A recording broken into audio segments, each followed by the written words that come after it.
오늘 우리가 이 말씀을 통해서 배울 주제는 이것입니다. 나는 다른 사람의 얼굴에서 존귀하고 영광스러운 하나님의 형상을 보려 하는가? 나는 다른 사람의 얼굴에서 존귀하고 영광스러운 하나님의 형상을 보려 하는가? 자, 본문 13절은 이렇게 시작합니다. 그들이.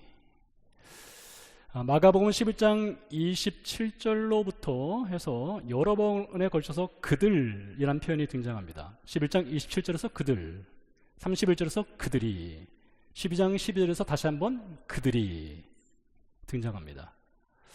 여기서 말하는 그들은 과연 누구일까요? 이들은 사내들인 공회 권력자들입니다. 정치, 종교, 권력의 최고봉에 있는 이들이죠. 오늘의 장면에 이르기까지 그들, 이 사내들인 공회 권력자들은 예수님을 죽이려는 시도를 여러 번 하였고 여러 번 실패했습니다. 예수님이 성전을 정결케 하였을 때에 예수님을 죽이려 시도합니다. 하지만 백성이 두려워서 실패합니다. 예수님의 권위에 도전하는 질문을 하고 그 질문을 가지고 예수님을 죽이고 싶었으나 또 백성이 두려워서 죽이려는 계획의 디데이를 뒤로 늦추게 됩니다.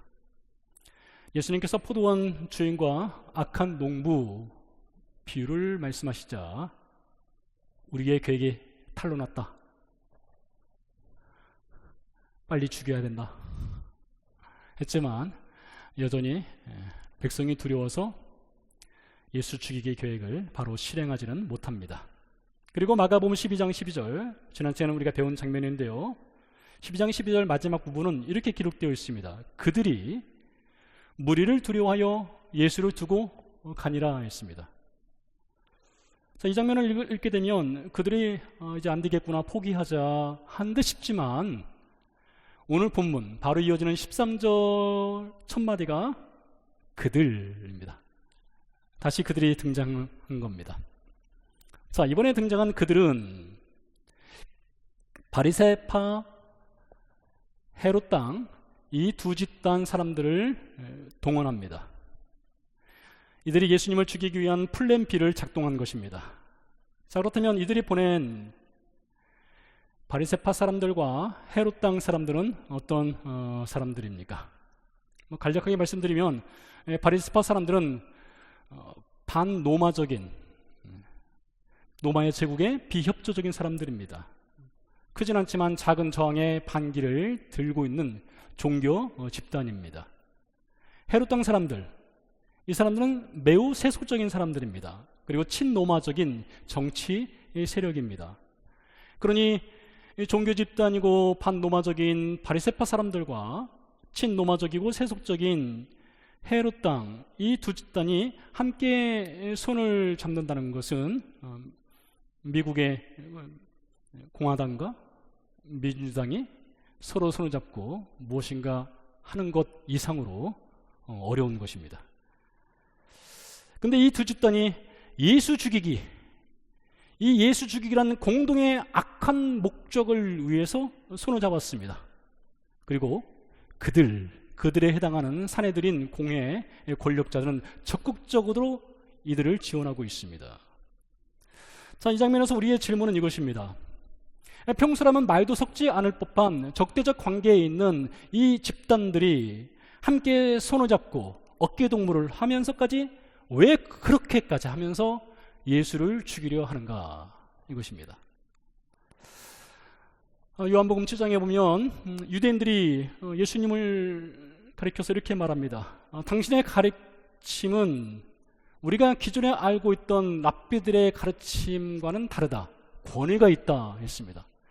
여러분, 예수님 시대보다 바로 직전에 살았던 유명한 랍비들이 있었습니다. 랍비 힐렐, 랍비 샴마이, 대단한 랍비들이었습니다. 그리고 예수님 시대 당시에는 가말리엘이라는 또 위대한 랍비가 있었습니다. 그러나 샴마이도 힐레이도 가말리엘도 예수님처럼 권위 있는 말은 하지 못한다. 그래서 그들은 예수님을 가리켜서 위대한 선생이라고 하였습니다.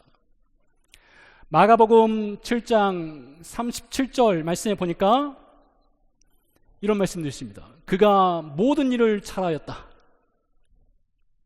못 듣는 자를 듣게 하고 말 못하는 사람들을 말하게 하였다 하며 예수님을 칭찬하는 장면도 등장합니다. 그렇지요. 우리가 사복음서를 보게 되면 예수님은 걷지 못한 사람을 걷게 하였습니다. 저주받은 질병이라 일컬어지는 나병 환자를 말씀으로 치유해 주셨습니다. 사람 대접받지 못하는 어린아이들을 영접하였습니다. 사마리아 수가성에 이름 없는 여인, 인생의 바닥까지 내려간 그 여인에게 찾아가서 그 여인에게 삶의 소망을, 구원의 은혜를 베풀어 주시기도 하였습니다. 예수님이 하신 일은 사람들이 말한 대로 모든 것을 잘하신 분이셨습니다. 심지어 누가복음 23장에 보니까요, 예수님과 함께 십자가에 못 박혔던 한편 강도가 이렇게 말을 합니다. 예수가 행한 일은 옳지 않은 것이 하나도 없다. 자, 이렇게 칭찬받고 말씀의 권위도 있고 능력도 있고 옳지 않은 것을 행한 적이 한 번도 없는 분이 예수님인데 왜 그 예수님을 사람들은 죽이지 못해서 안달일까요? 바리새파와 헤롯 땅 그리고 산헤드린 공예 이 권력자들이 예수를 반드시 죽여야 하는 그 결정적 이유, 근거로 잡고 있는 한 사건이 있었습니다. 그것이 바로 요한복음 10장 33절에서 33절 사이에 등장합니다.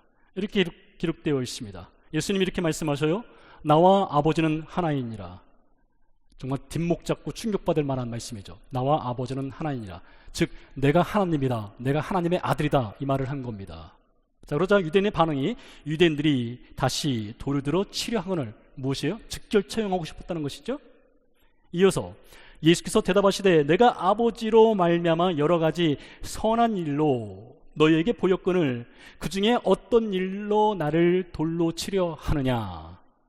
유대인들이 대답하되 선한 일로 말미암아 우리가 너를 돌로 치려 하는 것이 아니라 했습니다. 아는 거예요. 예수 네가 선한 일을 했다는 거 우리도 인정한다 이겁니다. 자, 뒤에 보니까 신성 모독으로 인함이니 내가 사람이 되어 자칭 하나님이라 함이로라.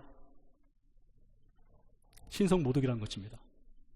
너가 사람인데 어찌 감히 네 스스로 하나님의 자리에 올랐느냐. 그러니 너는 반드시 죽어야 한다 이것이죠. 사람이 신이 될 수 있다라고 하는 이런 이야기는 로마 제국의 궁전에서나 가능한 이야기였습니다. 그 당시 로마 황제들은 서로 신이 되었습니다. 너도 신, 나도 신이 되었어요. 신의 아들이 되었습니다. 선포했어요. 우리 아버지가 신이다, 나는 신의 아들이다. 로마 제국에 사는 사람들은 그것을 믿든지 믿지 않든지 신이 되어버리고 신의 아들이 된 황제들 앞에서 무릎을 꿇었습니다. 경배를 드렸습니다. 로마 제국에서는 가능했습니다. 로마 수도에서는 가능했어요. 그러나 유대 땅에서는 절대 용납할 수 없는 것이죠. 하나님을 모독하는 것이었습니다. 아무리 선하고 좋은 일을 많이 하고 능력을 행하고 권위 있는 말을 할지라도 한낱 사람에 불과한 나사렛 목수가 어찌 감히 자신을 하나님의 아들이라 할 수 있느냐. 선을 넘어도 너무 넘었다. 그러니 예수는 죽어야 한다, 제거되어야 한다 이것이었죠. 근데 여러분 들어보세요. 이들이 놓치고 있는 중요한 한 가지가 있었습니다. 그것은 사람이 하나님이 될 수 없다. 틀림없이 맞는 말입니다. 틀림없이 맞는 말이에요. 그런데요, 사람은 하나님이 될 수 없지만 하나님은 사람이 될 수 있다. 이 두 번째 부분을 놓친 것입니다. 사람은 하나님 나라로 스스로 올라갈 수 없지만 하나님 나라에 계신 하나님은 사람의 나라로 내려올 수 있다. 이 두 번째 사실을 놓친 것입니다. 구약성경 창세기 18장에 보게 되면 하나님이 사람의 모습으로 아브람에게 나타나서 아브람과 대화를 나누는 장면이 있습니다. 창세기 32장에 보면 야곱이 약복강에서 어떤 사람과 씨름을 하죠. 여러분 아시는 유명한 장면 아니겠습니까? 그 장면 뒤에 야곱이 이런 말을 합니다. 내가 하나님의 얼굴을 보았다. 물론 그런 장면들은 일시적입니다. 하나님이 사람의 모습으로 세상에 내려오는 것은 매우 한시적이고 일시적인 것이에요. 그러나 하나님은 당신의 권능과 당신의 지혜와 당신의 능력으로 당신의 권위로 사람이 될 수 있는 충분한 능력이 있는 분입니다. 그렇게 하실 수 있는 분이세요. 더 중요한 것은요, 왜입니다. 무엇을 위해서요? 왜 하나님은 사람이 되셨는가? 무엇을 위해서 하나님의 나라에서 세상으로 오셨는가? 무엇을 위해? 이것이 더 중요한 것이죠. 여러분, 우리가 마가복음 배우고 있지 않습니까? 마가복음의 키 패시지가 무엇입니까? 16장까지 있는 많은 말씀 중에서 가장 중요한 말씀 한 구절, 핵심 구절이라고 하죠. 마가복음 10장. 웃지 마시고요. 답을 하세요. 네, 보여주십시오. 10장 45절입니다. 마가복음의 키패시지예요. 인자가 온 곳은 섬김을 받으려 함이 아니라 도리어 섬기려 하고 자기 목숨을 많은 사람의 대속물로 주려 함이니라. 이게 마가복음의 핵심입니다. 자, 보십시오. 저는 여러분의 죄를 사할 수 없습니다. 여러분도 마찬가지입니다. 저의 죄를 사할 수 없습니다. 용서할 수 없어요. 그러나 예수님 말씀하셨습니다. 내 생명을 대속물로 주어 죄사함을 주겠다. 이것은 사람이 할 수 있는 것이 아니에요. 사람의 능력 밖의 일입니다. 하나님만이 하실 수 있는 것이에요. 그래서 하나님이신 예수 그리스도가 세상에 오셔서 나의 생명을 내주고 너희 죄를 사하겠다. 그것을 위해서 하나님이 사람이 되신 것이고 하나님의 나라에서 사람의 나라로 내려오신 것입니다. 지금 성전 마당에서 예수님과 함께 대화를 나누고 질의응답을 하고 예수님을 시험에 빠뜨리고 예수님을 죽이려 하는 사람들은 예수를 보면서 저 사람은 나사렛 목수야, 갈릴리라고 하는 변방에서 온 랍비야, 이름도 없는 랍비야. 아직 그들은 예수님을 하나님의 아들로 볼 수 있는 눈이 열려있지 않습니다. 그러나 지난 말씀드렸죠. 지금 당장은 아니지만은, 오늘은 아니지만은 앞으로 2달 뒤면, 멀지도 않습니다. 앞으로 2달 뒤면 그들은 눈이 열리게 됩니다. 베드로가 오순절 성령의 임재를 받고 하나님의 말씀을 전할 때에 그들 가운데 눈이 열려서 예수님을 나사렛 목수가 아니라 갈릴리 랍비가 아니라 하나님의 아들이었구나 라는 것을 깨닫게 되는 그날이 곧 오게 됩니다. 아직은 아니에요. 그날은 옵니다. 그러나 여러분, 오늘 이 자리에 있는 우리들은요, 다릅니다. 우리에게는 마가복음 12장의 이야기가 있습니다. 우리에게는 성경이 있습니다. 우리에게는 하나님의 성령이 계십니다. 그리고 목사를 통해서 성경을 가르치는 분들을 통해서 하나님이 어떤 분이신지, 예수님이 무엇을 하셨는지를 우리는 듣는 사람들입니다. 그들의 밭과 우리의 토양은 전혀 다릅니다. 우리는 은혜 받을 수 있는, 우리는 믿음을 자라게 할 수 있는 그런 토양이 잘 형성된 환경 가운데 살고 있습니다. 때문에 여러분, 이 말씀의 자리에서, 이 예배 자리에서 우리는 기대하고 우리는 소원하는 것이 있어야 돼요. 예수님이 하나님의 아들이심을, 예수님이 나의 죄를 사하는 권위 있는 분이심을, 그분이 유일한 구원자이심을 믿는 믿음이 더욱더 견고해지게 하여 주옵소서. 이러한 사모함이 있어야 됩니다. 내 귀를 열어서 하나님의 말씀을 듣게 하시고 바울이 말한 대로 지혜와 계시의 영을 주셔서 하나님을 더 깊이 알아가게 하옵소서. 여러분, 그런 사모함을 가지고 이 자리에 앉으셔야 됩니다. 자, 14절로 넘어가 보도록 하겠습니다. 이렇게 말하고 있습니다. 와서 이르되 선생님이여, 우리가 아노니 당신은 참되시고 아무도 꺼리는 일이 없으시니 이는 사람을 외모로 보지 않고 오직 진리로서 하나님의 도를 가르치심이니이다. 예수, 당신은 참되십니다. 이 사람 저 사람 가리지 않습니다. 외모로 사람을 판단하지 않습니다. 오직 진리로 하나님 말씀을 가르치시는 분입니다. 바리새인과 헤롯 당 사람들이 말한 것입니다. 어느 것 하나 버릴 것이 없습니다. 모두 사실입니다. 근데 이 사실을 말하고 있지만 그들의 동기가 문제입니다. 그들의 동기는 무엇입니까? 예수를 죽이기 위한 동기, 예수를 시험에 빠지게 하기 위한 동기, 악한 동기를 가지고 찾아왔다는 것이 문제죠. 그들의 악한 동기가 14절 하반절과 15절로 이어집니다. 가이사에게 세금을 바치는 것이 옳으니까 옳지 아니하니까 우리가 바치리까 말리까 한데 예수께서 그 외식함을 아시고 이르시되 어찌하여 나를 시험하느냐? 데나리온 하나를 가져다가 내게 보이라 하시니. 그러니까 여러분, 그들은 속마음을 숨기고 있었지만 예수님은 그들의 외식, 그들의 시험하려고 하는 것을 정확하게 알고 계셨습니다. 악한 목적을 알고 계신 거예요. 자, 그렇다면 그들의 시험의 내용은 무엇입니까? 이렇습니다. 가이사에게 세금을 바치는 것이 옳습니까? 옳지 않습니까? 만약 가이사에게 세금을 바치지 말라라고 예수님이 답을 하신다면 그것은 곧 로마 제국의 저항의 봉기를 들어라, 민중이여 저항하라, 이런 것이죠. 그러면 그 자리에 있는 헤롯 땅, 친로마적이고 정치적인 헤롯 땅 사람들은 됐다, 이제 죽었다, 이제 잡았다, 예수를 처형할 수 있는 빌미를 얻게 되는 것입니다.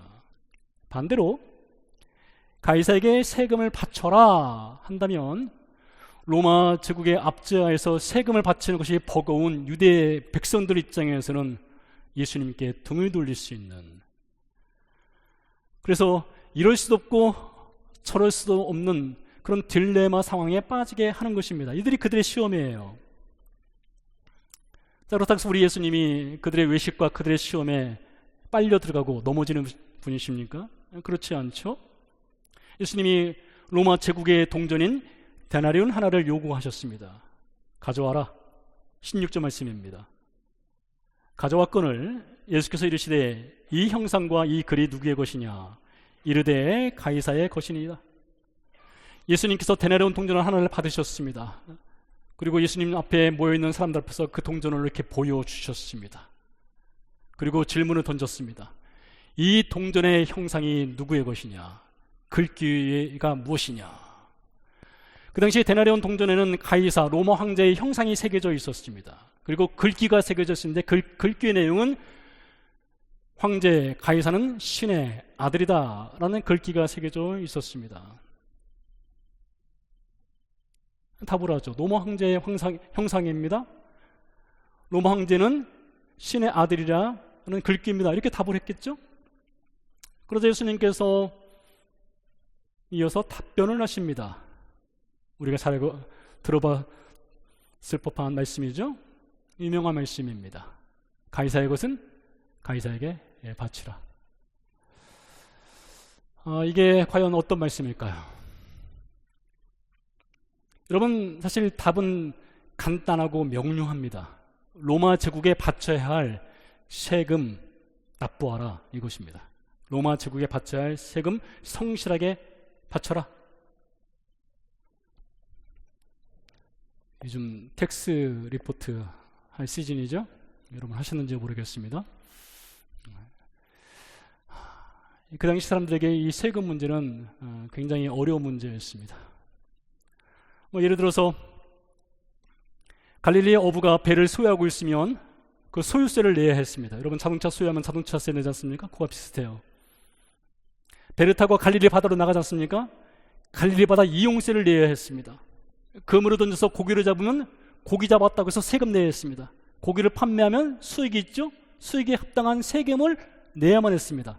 배를 소유해도 갈릴리 바다를 이용해도 고기를 잡아도 팔아도 수익을 얻어도 세금이 다 붙었습니다. 유대 땅의 세리들, 텍스 컬렉터, 세금을 거두는 사람들은 정해진 세금이 있었으나 자기들도 먹고 살아야 되니까 거기에 좀 더 붙여가지고 과중한 세금을 걷어들이고는 했습니다. 여러분, 예수님이 어떤 분이십니까? 예수님 목수생활 하신 분 아니겠어요? 나사렛에서 살면서 목수생활 했습니다. 예수님께 딸린 식구들이 있었습니다. 어머니를 모셔야 했어요. 동생들이 있었어요. 동생 학교 보내야 했습니다. 날마다 마트에 가서 물건 사서 식료품 사가지고 가족 먹여 살려야 했습니다. 그래서 목수일 열심히 하셨어요. 예수님도 세금 냈습니다. 목수일에서 얻는 수입의 일정 부분을 예수님도 세금으로 내셨어요. 예수님도 이 세금이 얼마나 무거운지 알고 계신 분입니다. 체험하신 분이세요. 그 고통을 알고 있는 분이십니다. 자, 그렇다고 해서 세금 내지 마라, 저항하라 이렇게 하지 않으셨습니다. 오히려 가이사의 것은 가이사에게 내라, 바치라 말씀하셨어요. 자, 들어보십시오. 예수님은요, 세상 나라를 인정하셨습니다. 세상 권세, 권력자들을 인정해 주셨습니다. 왜요? 권세라고 하는 것은 하나님이 주시는 것이라 했기 때문입니다. 권세는 하나님이 주시는 거예요. 우리가 살아가고 있는 이 세상 정치 집단들, 정치인들, 권력자들, 나라들 보십시오. 얼마나 악한 사람들 많습니까? 그러나 권력은 하나님이 주신 것입니다.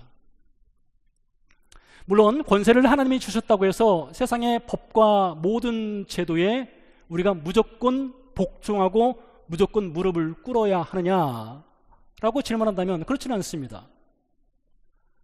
예수님은 로마 황제가 신이라고 해서, 신의 아들이라고 해서 로마 황제 앞에 예수님 무릎 꿇지 않습니다. 당연하죠. 이스라엘 선지자들은요, 북이스라엘과 남유다에 많은 왕들이 있었고 거의 대부분이 악한 왕들이었습니다. 하나님의 법과 하나님의 정의와 하나님의 공의, 하나님의 율법을 무시하는 왕들이었어요. 그들에게서 심판의 메시지를 던졌죠. 하지만 선지자들이 쿠데타를 일으키지는 않았습니다. 왕자에서 왕들을 끌어내려야 한다 하지 않았습니다. 베드로와 제자들이요, 산헤드린 공의 앞에서 섰을 때에 그들이 복음을 전하지 말라고 했습니다. 유대 전통과 유대 제도의 시스템 안에서 복음 전하지 마 했어요. 그때 어떻게 했습니까? 저항했습니다. 목숨 걸고 복음 전했습니다. 미국의 법과 제도가 이 성경의 법과 성경의 정의, 공의를 그대로 따르고 있나요? 그렇지 않죠. 잘못된 것 틀림없이 있습니다. 그래서 교회는 잘못된 법과 제도를 개선해야 한다는 목소리를 낼 수 있어요. 다양한 방법으로 목소리를 낼 수 있습니다. 저항할 수도 있습니다. 그러나 우리는 지금 어디에 살고 있습니까? 미국에 살고 있어요. 버지니아 페어팩스에 살고 있습니다. 예수님이 우리에게 말씀하시는 거예요. 너 미국에 살고 있지, 페어팩스에 살고 있지, 그럼 버지니아의 법과 제도 안에서 가이사의 것은 가이사에게 바쳐라, 세금 정직하게 납부하라, 이것입니다. 권세를 존중하라, 이것이에요. 이것이 예수님의 가르침입니다. 바울도 같은 말을 하고 있죠. 로마서 14장에서요. 로마에 살고 있는 교회 신자들에게 하는 얘기입니다. 다른 곳이 아니에요. 로마 수도에 살고 있는 신자들에게요. 세금 납부해라, 조세 바쳐라, 관세 바쳐라, 두려워해라, 심지어 존경하라 했습니다. 권세자들을 존경하라. 그래서 가이사의 것은 가이사에게 바치라, 예수님이 말씀하시자 어쩌면 잠시간의 침묵의 시간이 흘렀을 수도 있습니다. 그 자리에 누가 있습니까? 바리새인이 있어요. 로마의 비협조적인 바리새인들, 그리고 그 자리에 있는 대다수의 백성들은 이 세금의 압박감 가운데 살고 있는 사람들입니다. 억울함이 있는 사람들이에요. 분노가 있는 사람들입니다. 예수님께 등을 돌릴 만한 충분한 그런 환경이 만들어지고 있는 것이죠. 여기저기서 분노의 목소리가 터져 나왔을 수도 있습니다. 그런데 예수님께서 침묵을 깨셨습니다. 그리고 이어서 이렇게 말씀하셨습니다. 가이사의 것은 가이사에게 바치라. 이어서 하나님의 것은 하나님께 바치라. 여러분, 이것이 예수님이 정말로 강조하고 싶은 큰 목소리예요. 하나님의 것은 하나님께 바치라. 말씀드렸죠. 로마 동전에는 로마 황제의 형상이 새겨져 있습니다. 로마 황제의 형상이 새겨져 있는 동전은 황제의 통치, 주권, 영향이 미치고 있다는 것입니다. 사람의 삶에 관여하고 있다는 거예요. 깊숙이 들어와 있다는 것입니다. 마찬가지로 우리 신자에게는 하나님의 형상이 새겨져 있습니다. 이게 중요한 것입니다. 하나님의 형상이 새겨져 있어요. 바울이 말했죠. 우리의 시민권은 하나님의 나라에 있다고 했습니다. 그래서 우리는 이 땅에 발을 붙이고 살고 있지만 동시에 하나님 나라의 시민으로 살아가고 있는 것입니다. 하나님의 통치, 하나님의 주권, 하나님의 영향이 우리 가운데 들어와 있는 것입니다.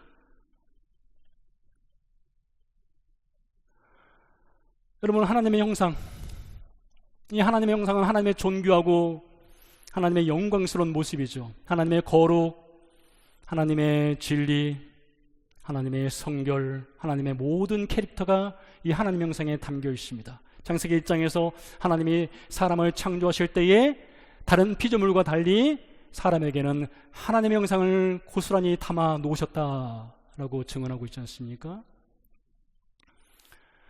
아담이 타락했을 때에 그 하나님의 형상을 잃었습니다. 하나님의 캐릭터를 잃었어요. 하나님의 성품을 잃었습니다. 그리고 먼 훗날 예수님께서 골고다 십자가에서 죽으시고 부활하심으로 우리에게 구원을 주셨을 때에 우리를 새롭게 창조해 주셨다고 했습니다.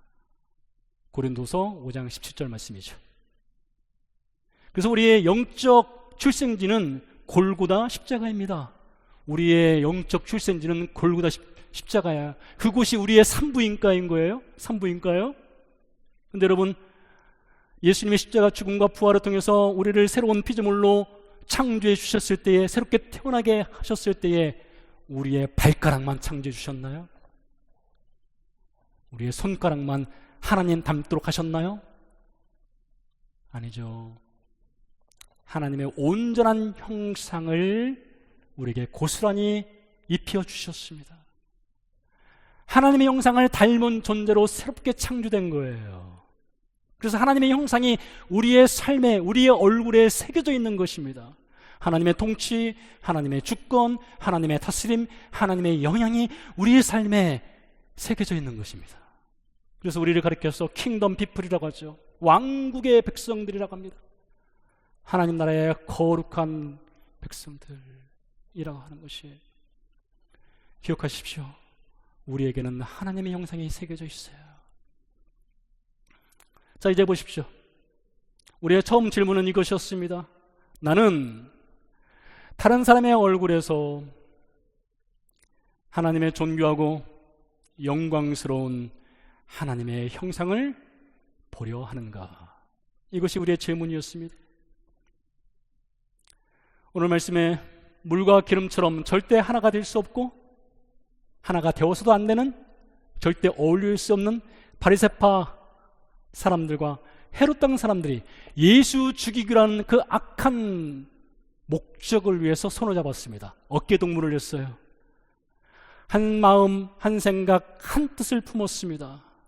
악한 일을 위해서요. 여러분, 그들이 오늘 이 자리에 서 있다고 생각해 보시기 바랍니다.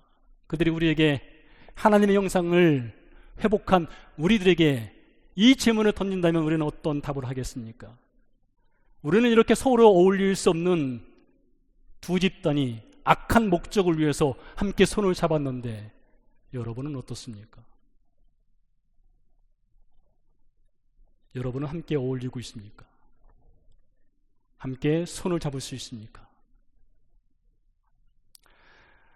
나는 누구와 어울리지 않아도 혼자 충분히 괜찮아 하시는 분들 있을 것입니다. 사람들과 관계하는 것이 귀찮아 하시는 분도 있을 것이고, 누군가 만나고 관계를 하는 것이 에너지 소비가 너무 많아서 귀찮고 힘들고 싫어하는 분들 있을 것입니다. 사실 이것은 어떤 특정인을 향해서 하는 말이 아니라 우리 모두에게는 어느 정도 그런 면들이 있습니다. 저도 예외가 아니고요. 관계에 어울린다는 것 정말 쉽지 않은 문제이죠. 얼마나 복잡다양합니까? 근데 여러분, 창세기 2장에서 하나님이 아담에게 이런 말씀을 하셨어요. 창세기 2장이면 모든 것이 완벽하다고 여겨지는 때입니다. 죄가 아직 세상에 들어오지 않은 때였죠.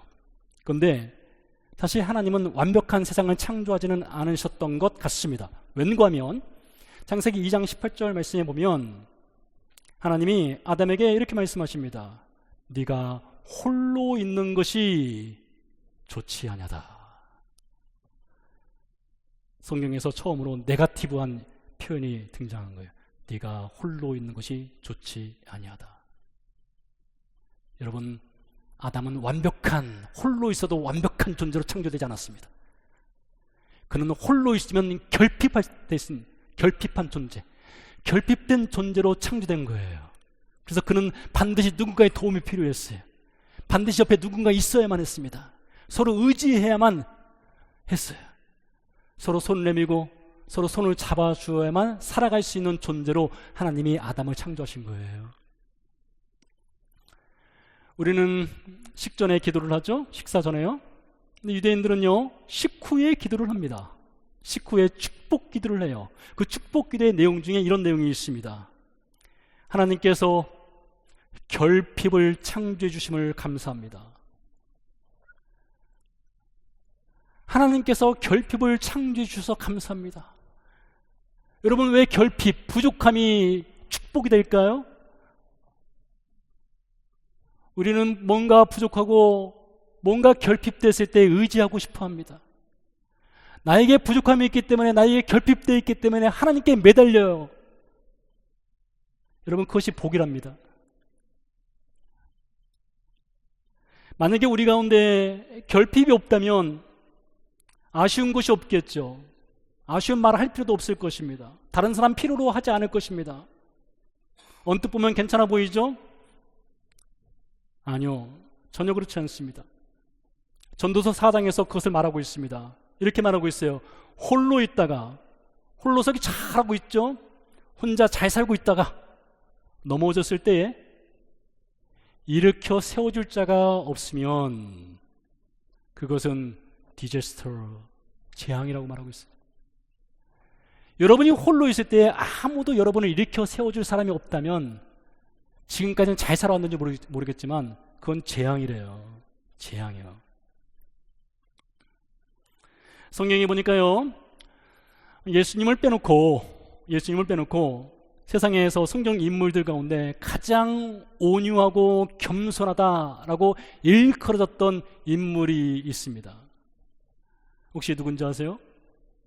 가장 겸손하고 온유한 사람으로 일컬어졌던 한 인물,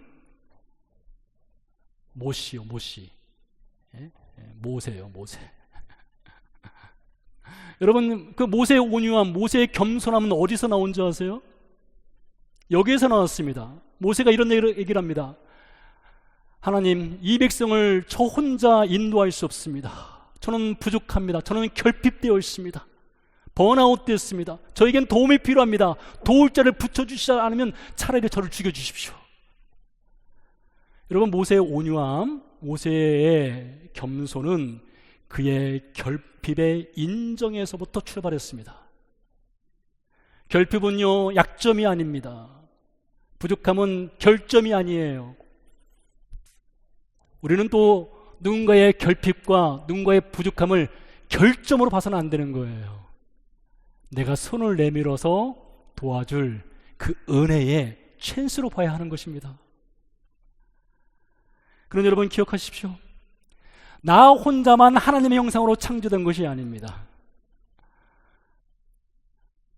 나는 홀로 설 수 있는 홀로 서서 살아갈 수 있는 사람이 아니에요. 그렇게 창조되지 않았습니다.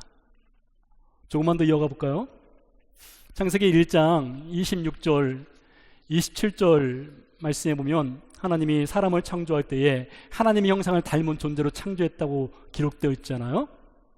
거기에서 그 장면은요, 하나님이 아담이라고 하는 나라가는 존재에게 하나님의 형상을 입혀주신 거예요. 그런데 창세기 9장 6절로 가면요, 또 이런 말씀이 있어요. 다른 사람에게도, 내가 아닌 타인 다른 사람에게도 하나님의 형상이 있다는 것을 기억하라 라는 말씀이 있어요. 그래서 하나님께서 노아에게 그 말씀을 하시죠. 다른 사람에게 하나님의 형상이 있으니 너는 다른 사람의 피를 흘리지 않도록 하라 라는 말씀이 있어요. 그런 여러분, 우리가 정말로 기억해야 될 것은 나에게도 하나님의 형상이 회복됐지만 내 옆 사람에게도, 우리 형제에게도, 우리 자매에게도 하나님의 형상이 회복됐다는 것을, 있다는 것을 기억해야 한다는 것이죠. 이것을 잘한 사람이 있습니다. 다른 사람의 얼굴에서 하나님의 형상을 본 사람이 있어요. 야곱입니다. 어쩌면 뜻밖일 수도 있어요. 야곱은 욕심의 우상에 빠져 있던 사람입니다. 경쟁의 우상, 자기만 잘 되겠다고 타인에게 눈물을 흘리게 했던 자기 중심적 삶이라는 우상 숭배에 빠져 있었던 인물이 야곱이었습니다. 그가 하나님의 훈련센터에 들어가죠. 하란 땅에 가서 20년 동안 훈련을 받습니다. 깎이고 다듬어집니다. 그리고 창세기 33장으로 넘어와서 그가 형 에서를 만나게 됩니다. 그때 그 야곱이 형 에서에게 이런 말을 합니다. 내가 형님의 얼굴을 보니 하나님의 얼굴을 보는 것 같습니다. 지금까지는 형 에서가 적이었어요. 내 인생의 걸림돌이었습니다.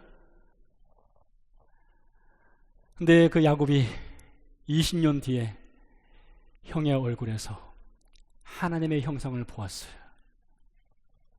여러분, 야곱의 인생에서 이게 가장 빛나는 장면 중에 하나입니다. 가장 빛나는 장면 중에 하나예요. 하나님의 형상을 본 겁니다. 가이사의 것은 가이사에게 바치라. 유대인에게 세금 납부는 선택이 아니었습니다. 그렇죠. 선택이 아닙니다. 의무였습니다. 우리에게도 세금 납부는 의무 아니겠습니까? 그처럼 하나님의 것을 하나님께 바쳐라. 이것도 선택할 수 있고 안 할 수 있는 것이 아닙니다. 이것은 거룩한 의무예요. 신자의 거룩한 책임입니다. 따라서 하나님의 형상이 새겨진 형제 자매를 보고 그에게도 하나님의 주권이 있고 하나님의 다스림이 있고 하나님의 통치가 있고 그에게도 예수 그리스도의 죽음이 새겨져 있으니, 여러분, 다른 사람을 볼 때에, 형제를 볼 때에, 자매를 볼 때에 거기서 하나님의 형상을 보려고 해야 됩니다. 하나님의 형상을 볼 줄 알아야 돼요. 존중해야 됩니다. 존경해야 됩니다. 손을 잡아줘야 됩니다. 이것은 책임입니다. 이것은 의무예요. 본문 17절은요 이렇게 끝을 냅니다. 그들이 예수께 대하여 매우 놀랍게 여기더라. 같은 사건의 기록인 누가복음에 보면 그들이 침묵하였다 했습니다. 그들은 놀랐습니다. 그들은 침묵했습니다. 근데 여러분 아세요? 이것은 예수님이 원하는 결론이 아닙니다. 그저 놀라고 침묵하고 마음이 약간 찔림받고 그렇게 해야 되나? 이것은 예수님이 원하는 결론이 아니에요. 예수님이 원하는 다음 스텝이 있습니다. 다음 단계가 있어요. 다음 행동이 있습니다. 그 여백을 채울 질문, 그 질문을 여러분에게 드리겠습니다. 예수님이 원하는 다음 스텝, 다음 행동, 다음 결단에 관한 질문은 이것입니다. 나는 다른 사람의 얼굴에서 존귀하고 영광스러운 하나님의 형상을 보려고 노력하고 있는가?